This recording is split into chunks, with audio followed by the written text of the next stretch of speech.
Comment calculer le taux de rentabilité interne d'un projet sur Excel en quelques secondes? Bonjour à tous, Alex d'excelformation.fr et dans ce tutoriel, je vais vous montrer comment calculer donc le taux de rentabilité interne, le TRI, d'un projet sur Excel. Que vous soyez novice ou expert en finance, ce tutoriel vous guidera pas à pas dans l'analyse financière afin de pouvoir prendre des décisions d'investissement éclairées. Nous allons y découvrir plusieurs fonctions dédiées afin que vous puissiez utiliser la bonne fonction au bon moment et nous verrons que celles-ci vont pouvoir nous aider à comparer différents projets les uns avec les autres pour prendre les bonnes décisions. Alors vous trouverez très régulièrement de nouvelles vidéos sur la chaîne, alors pensez à vous abonner et surtout à activer la clochette de notification afin d'être sûr de ne manquer aucune astuce et de devenir rapidement un pro d'Excel.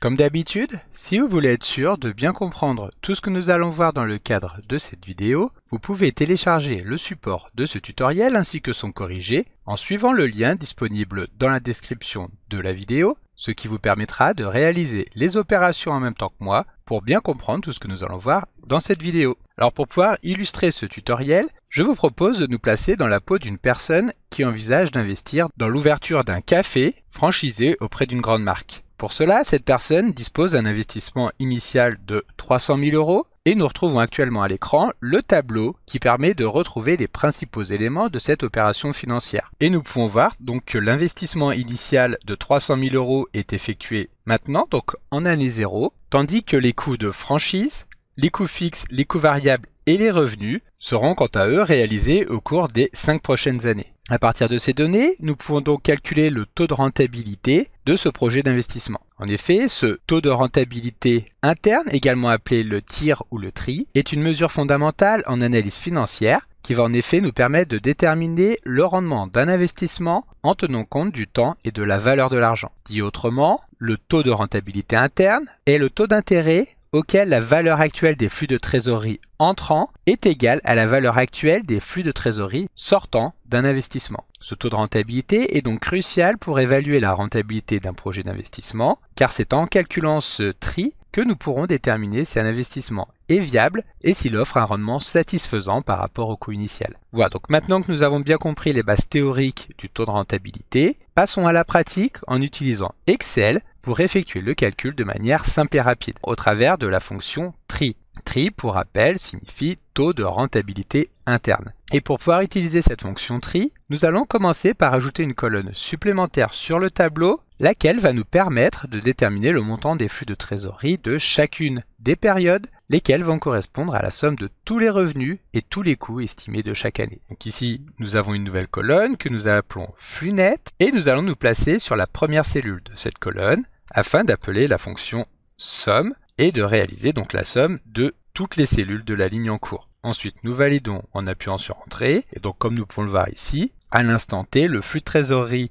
de l'investissement est de moins 300 000 €, lesquels correspondent donc au montant de l'investissement initial. Cela étant fait, nous allons pouvoir étendre la formule sur toutes les cellules de la colonne afin de retrouver les flux nets de chacune des années. Donc dans un an, le flux net sera égal à 0, c'est-à-dire que le montant total des revenus générés par l'exploitation vont permettre de couvrir l'ensemble des coûts. Et ensuite, nous allons commencer à générer du bénéfice à partir de la deuxième année. Maintenant, nous allons pouvoir nous placer ici sur la cellule C14 afin de calculer le taux de rentabilité de ce projet en utilisant tout simplement la fonction TRI, laquelle attend deux arguments. Le premier de ces arguments, valeur, correspond à la plage des cellules dans lesquelles sont saisis les flux de trésorerie pour lesquels nous souhaitons calculer le taux de rentabilité. Pour fonctionner, il est indispensable que cette plage de cellules contienne au moins une valeur positive et une valeur négative, et il est également essentiel de respecter l'ordre chronologique des mouvements de trésorerie de cette plage. Enfin, sachez que si des cellules contiennent du texte, des valeurs logiques ou alors si elles sont vides,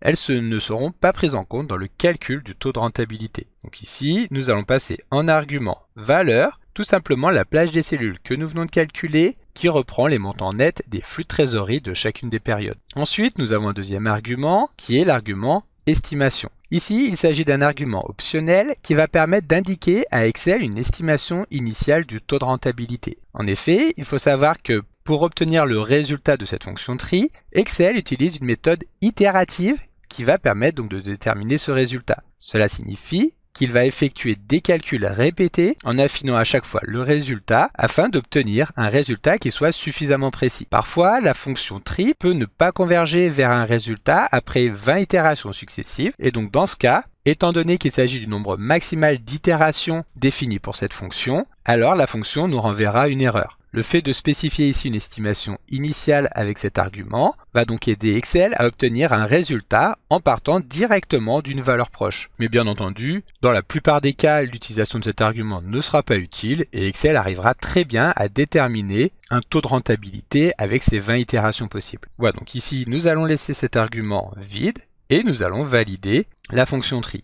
Excel va alors calculer le taux de rentabilité en fonction des valeurs des flux de trésorerie entrants et sortants pour chacune des années. Et nous pouvons ici constater que sur la période étudiée, ce taux de rentabilité est négatif de moins 2,64%, ce qui signifie que sur la période envisagée de 5 ans, le projet ne sera pas rentable. Alors pour être sûr que Excel nous retourne le bon résultat, il y a quelques petites précautions à prendre avant d'utiliser cette fonction. Tout d'abord, nous devons nous assurer que les données sont correctement formatées afin d'éviter toute erreur de calcul. Il faut également vérifier que les signes des flux de trésorerie sont corrects et donc que les revenus soient en positif, comme c'est le cas ici, et toutes les dépenses, qu'il s'agisse de l'investissement initial ou des différents coûts liés au projet, doivent être des valeurs négatives. Enfin, comme nous l'avons vu juste avant, si nécessaire, vous pouvez ajuster les estimations afin d'obtenir un taux de rentabilité plus précis en fournissant une valeur dans la fonction tri. Alors ici, le fait d'utiliser cette fonction tri est très intéressante lorsque nous souhaitons comparer plusieurs projets les uns avec les autres. Ici, nous allons donc retrouver un autre projet alternatif qui consiste toujours donc à installer un café franchisé auprès d'une grande marque, sauf que ici, le café est bien mieux placé et donc l'investissement initial est beaucoup plus élevé. Il est même le double du premier projet. Bien entendu, le fait d'avoir un investissement initial beaucoup plus élevé va également permettre de générer des revenus beaucoup plus importants. De 200 000 € la première année, ils vont ensuite augmenter de 50 000 € sur les 2 années suivantes et donc se fixer à 300 000 € sur une année d'exploitation classique. Les coûts de franchise, quant à eux, restent les mêmes, c'est-à-dire 50 000 €